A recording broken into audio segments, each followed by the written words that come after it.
I will eat my hat. You can get me onto your podcast or your video cast here, and I will eat a hat in front of you and your members if Bitcoin gets there. But the only reason I've promised to eat that is because I'm pretty sure it won't happen. There's still a lot of bad cryptocurrencies which still need to flush out as well to make this a more a viable industry as a whole. All right, guys, hello and welcome to this video. We have here my good friend and trader Charlie Burton. In this video, we're going to talk about, well, the prospects for Bitcoin in 2023. Hasn't been a great year for Bitcoin, as I'm sure is not a big secret.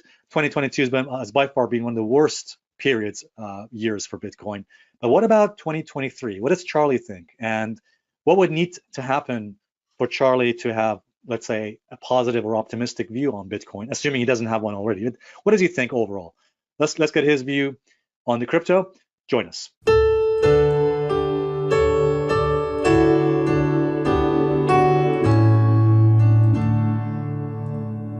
All right, guys, welcome back. Now, before we continue, I just want to give a quick shout out to Alexandra Overgard, who does some brilliant and wonderful research on crypto and Bitcoin. So if you haven't already subscribed to her newsletter, I would highly suggest you do so. She does some great research on Bitcoin and crypto from a fundamental perspective. And again, it's a free newsletter.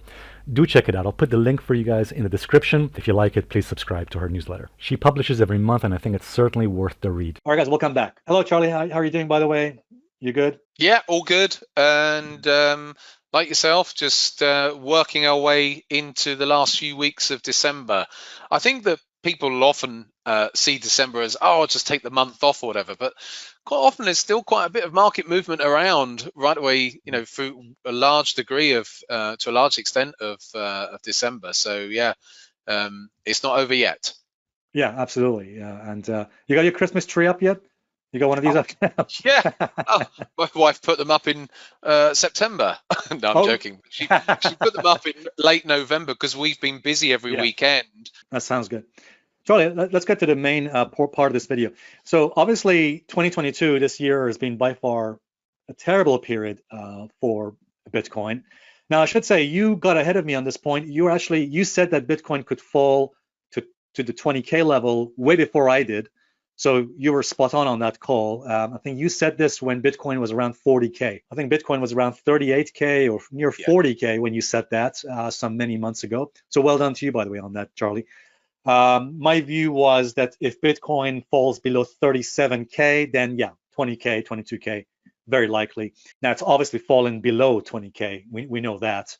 It's currently, as we're making this video now, it's around 17. Okay. Anyway, my question to you is, Charlie, is I think a lot of people want to know your view on Bitcoin in the year 2023. Specifically, I mean, this is probably getting way ahead of ourselves, because the question I want to ask you is, do you think it's likely that Bitcoin could potentially retest the all-time high that it had near 68K? How likely do you think that even is in next year? Or do you have a different perspective? Do you think actually that Bitcoin may fall significantly lower, below 10K? Do you think sub 10K levels are likely rather than all-time highs? I mean, it all depends on obviously what happens on the stock markets too, what happens in the overall economy and the stock markets, because we've seen what happens in the stock markets could have an impact on Bitcoin too. We've covered the stock markets already in previous videos. So yeah, let's get your view on this. Charlie, go ahead. Firstly, we did this game a year or so ago, and I remember maybe 18 months ago, and you asked me at that point, I think maybe Bitcoin was sitting around about 50K, or maybe it was when we did that interview when we were at 40K, and you said, do you think the Bitcoin could get to 100K by the end of that year, whatever that year was? And I said, if it does, I will eat my hat.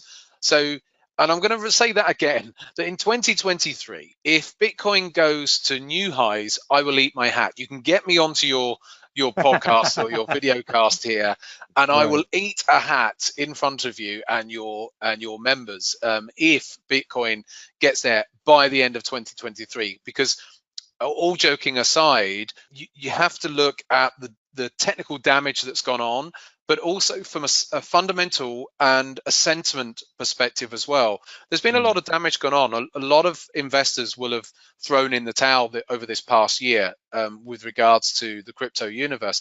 And so that's going to take time. They're not going to come straight back in. So the sentimental backdrop is not going to be there to drive Bitcoin that high in the space of 1 year. Not this time. Last time it had that because we had this building optimism amongst investors and every man on the street was getting involved. That's not going to be the case because lots of people had their fingers burned and will be more cautious.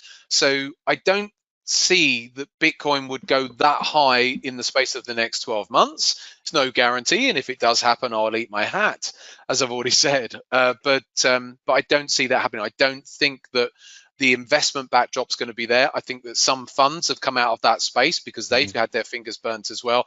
It's going to take time. This is still a fledgling industry. Let's bear that in mind as well. There's still a lot of bad cryptocurrencies which still need to flush out as well to make this a more a viable industry as a whole. And so I don't think that's going to happen over the next 12 months, but that's a longer term prospect, of course, but not in the next 12 months. I think I agree with you on that. I think there could be a retracement of some sort, as sometimes happens. Pullbacks, bear market rallies could happen. I agree with you. That's possible.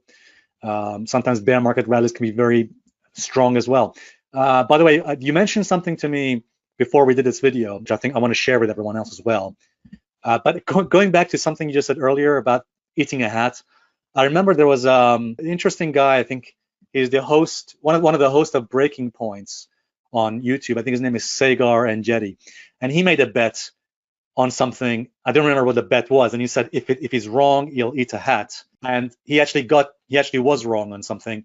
And he instead chose to put a sock in his mouth. Literally, he put a sock in his mouth. I'm going to put this sock in my mouth to at least satisfy all of those people who have been tweeting at me. This is for you. I've been dreading this for a while. Like I said, you can see it fully. This is my sock. I've had it for like 5 years. I also can't find the other one, so this is a perfect. That's a good one to use then. So here we go.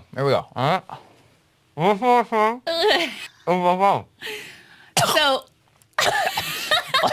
I'm just wondering whether you might choose to do that if you're wrong, because I think you're going to struggle eating a hat, especially at baseball. You're right. I don't think it'd be good for my digestive system, but I'll find something which is fairly repulsive, like a sock, to compensate. Yeah, we'll definitely do that. Yeah.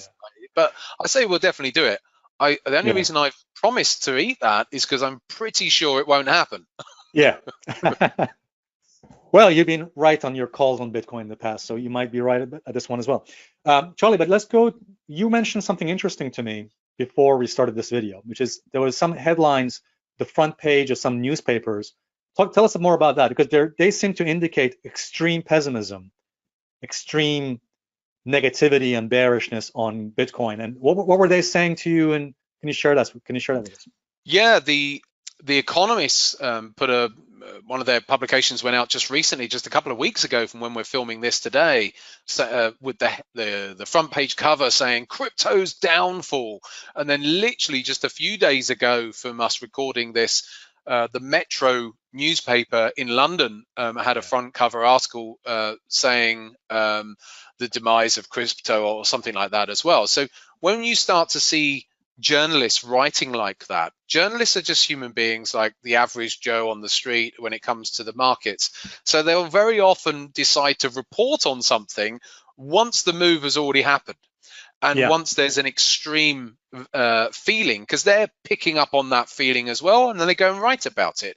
So that's why a lot of the time when these articles come out in major, widely read publications, it can be there or thereabouts mark a low, or a low within weeks or so of those articles coming out, mark a low, because once the wider public have read those sorts of articles, they may take informed decisions based on those sorts of articles. I'm not talking about the people who know what they're doing. I'm talking about the wider public. So if the wider public think, oh, I've thrown the towel, I'm going to close my crypto positions, or I say positions, but my little investments that so many of them have on their mobile, on their phones with certain online exchanges, then who's left to sell after that?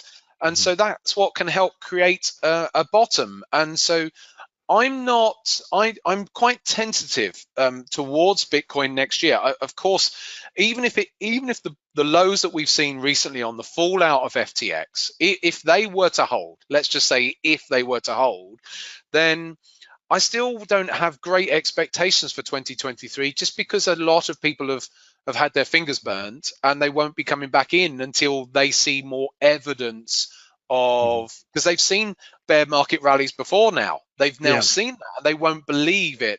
So I don't think there would be any major moves, not for a while. I think that it's going to take time, in my view there. But yeah, that's a common theme that we use. We're looking at sentiment a lot, and we can get sentiment from the Twitter sphere. We can get sentiment from headlines in articles and newspapers as well. Sentiment has always been a huge factor at certain points, whether it be in the stock markets or any asset classes, and we can still utilize it to this day. Yeah, that's a very good point. Yeah, I think you're right. The sentiment has certainly shifted extremely negative towards Bitcoin, which may work in its favor, perhaps for some kind of it may potentially fuel some kind of a bear market rally of some sort, for 2023. Before we finish, guys, this is very important.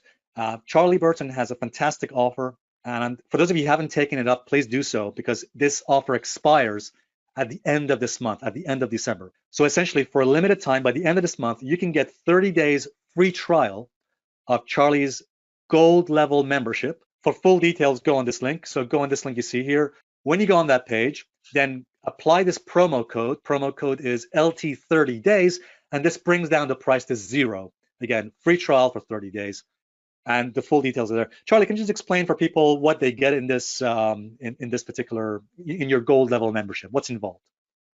Yeah, I mean it's really catered towards people who are traders who are looking to either very short term to up to holding positions for several days to several weeks, which is really what I do most of.